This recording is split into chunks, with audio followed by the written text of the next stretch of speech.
Hello everyone, स्वागत है आपका रेशमास टेस्टी फूड चैनल में। और आज हम बना रहे हैं महाराष्ट्र की फेमस हर त्योहारों में नैवेद्य में भगवान को चढ़ाया जाता है जिसे वो पूरन पोली की रेसिपी।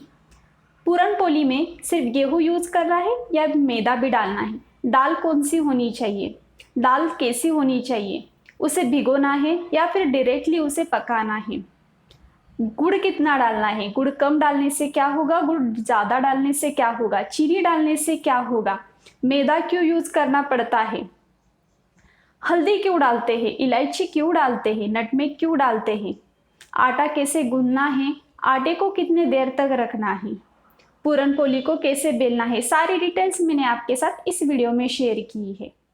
और सिर्फ टिप्स और इंग्रेडिएंट्स से सही होने से आपको पूरन पोली बनाना नहीं आएगा, उसके लिए ज़रूरत होती है आपको प्रैक्टिस की भी। अगर आप प्रैक्टिस करोगे तभी आपको समझ आएगा कि दाल को कैसे पकाना है, कितना पानी रखना है, दाल और गुड़ को पूरन बनाते वक्त कितना पकाना है, गुड़ को कितना डालना है, चीनी डालनी है या नहीं डालनी है, स्टफिंग को कैसे फिल करना है, कैसे बेलना है, ये आपको प्रैक्टिस से ही आएगा। तो चलिए स्टार्ट करते हैं आज की रेसिपी। ग्राम में मेजर करेंगे तो 100 से 125 ग्राम इतनी है चने की दाल है। और मेजरिंग कप से मेजर करेंगे तो हाफ कप इतनी। रात भर इसे मैंने पानी में भिगो कर रखा था। पानी में भिगोने के कारण दाल जल्दी से पक भी जाती है और पूरन बहुत सॉफ्ट बनता है। अब इसे धोकर इसका पानी निकाल कर हम इसमें दूसरा पानी डालकर थोड़ी सी हल्दी पाउडर डालकर कुकर में देंगे इसे 4 से 5 सीटियाँ। 1 कप चने की दाल में होते हैं 33% प्रोटीन्स। बैड कोलेस्ट्रॉल को ये चने की दाल कंट्रोल करती है, इम्यूनिटी पावर को बढ़ाती है और हमारी खून में जो गुठलियाँ बनती है उसे कंट्रोल करती है। कुकर की जगह आप पतीले में दाल को पका सकते हो। तो यहाँ पर हमारी दाल पककर तैयार है। अब इसे हम स्ट्रेनर में निकालेंगे ताकि इसका जो सारा पानी है वो नीचे बाउल में चला जाए। उस पानी की बनाते हैं कट आमटी। तो यहाँ पर सारा पानी बाउल में गिर गया है। दाल पकने के बाद अगर उसकी ऊपर की लेयर थोड़ी सी आपको हार्ड लगे तो समझिए कि वो दाल अच्छी नहीं है। अब जिस कप से मेजर करके दाल ली थी उतना ही गुड़। अब बात करते हैं गुड़ की। तो गुड़ हमारे खून को, हमारे ब्लड को प्यूरिफाई करता है, हड्डियों को मजबूत रखता है, स्किन प्रॉब्लम को दूर करता है और वेट लॉस करने में हमारी हेल्प करता है। अब बहुत सारी कामचोर या फिर आलसी औरतें क्या करती हैं, तो जितनी हमने दाल ली थी उससे आधा या फिर उससे पौना ही गुड़ लेती है। लेकिन परफेक्ट मेजरमेंट वही है, जितनी आपने दाल पकाने के लिए रखी थी उतना ही आपको गुड़ लेना चाहिए। गुड़ कम डालने से क्या होता है कि यहाँ पर भी पूरन जल्दी से पक जाता है, बाद में ये पीसते वक्त भी जल्दी से पीस जाता है और उसके बाद वो पूरन पोली में भी अच्छे से और जल्दी से स्प्रेड हो जाता है। क्योंकि गुड़ ज़्यादा या इक्वल डालने से वो ज़्यादा स्टिकी बन जाता है और स्टिकी पूरन को अच्छे से स्प्रेड करना थोड़ा सा मुश्किल है। यहाँ पर मैंने जायफल की पाउडर डाली है, इलायची की पाउडर डाली है और इसे भी हम अच्छे से मिक्स करेंगे। इतनी दाल की 8 से 9 पूरन पोलियाँ बनके तैयार होंगी। आप देख रहे होंगे कि हमारा पूरन इतना अच्छा सा और सॉफ्ट बन गया है क्योंकि हमने दाल को भिगो कर रखा था। और ये पूरन बनाने के लिए सिर्फ 5 से 7 मिनट ही काफ़ी है। आप किसी भी मोटे पतीले में या जिसका बॉटम हेवी है उसमें ये पूरन कीजिए और गैस को हाई फ्लेम पर ही रखकर इसे कंटिन्यूस ऐसे हिलाते रहिए। यहाँ पर ये दाल इतनी अच्छे से स्मैश हो गई है कि आप इसे मिक्सी में सिर्फ 1 राउंड लगाएंगे तो भी आपका पूरन बनके तैयार होगा। अब पूरन तैयार नहीं है ये जानने के लिए देखिए कि आप ये कितना इजीली स्प्रेड हो रहा है, लेकिन ये जब पैन को छोड़ने लगे तो समझिए कि आपका पूरन पककर तैयार है इस तरह से। तो चलिए अब इसे हम स्ट्रेनर में लेते हैं। अब इसमें डालते हैं हम नटमेग यानी कि जायफल। जायफल का एक सबसे इम्पॉर्टेंट बेनिफिट ये है कि पेन रिलीफ है, पेट की समस्या, बीमारियों को और दर्द को एक कम कर देता है। अब इसके बाद हम इसमें डालते हैं इलायची। तो इलायची भी गैस, एसिडिटी को कंट्रोल में रखती है। कम गुड़ वाला पूरन बहुत ही आसानी से यहाँ पर बारीक हो जाता है।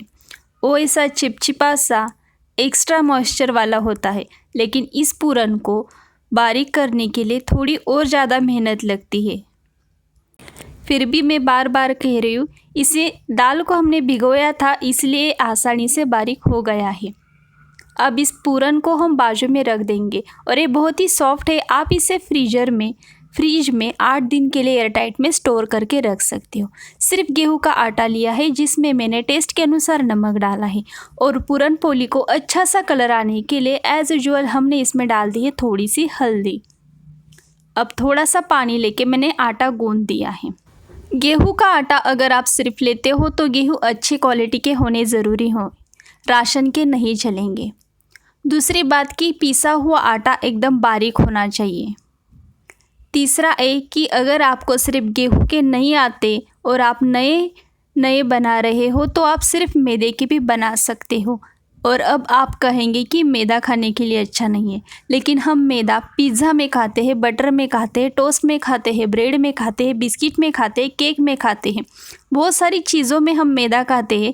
तो 2 महीने में एक बार पूरन पोली के साथ हम मैदा खा सकते हैं। मैदा किस चीज़ से बनता है? मैदा भी गेहूं से बनता है। गेहूं के अंदर जो वाइट पोर्शन होता है मैदा सिर्फ उसी से बनता है और ऊपर की जो लेयर होती है उसके साथ गेहूं का आटा बनता है। बहुत ही अच्छे से पानी और तेल डालकर इस तरह से गूंदने के बाद आप गेहूं की भी पूरन पोलियाँ अच्छे से बना सकते हो।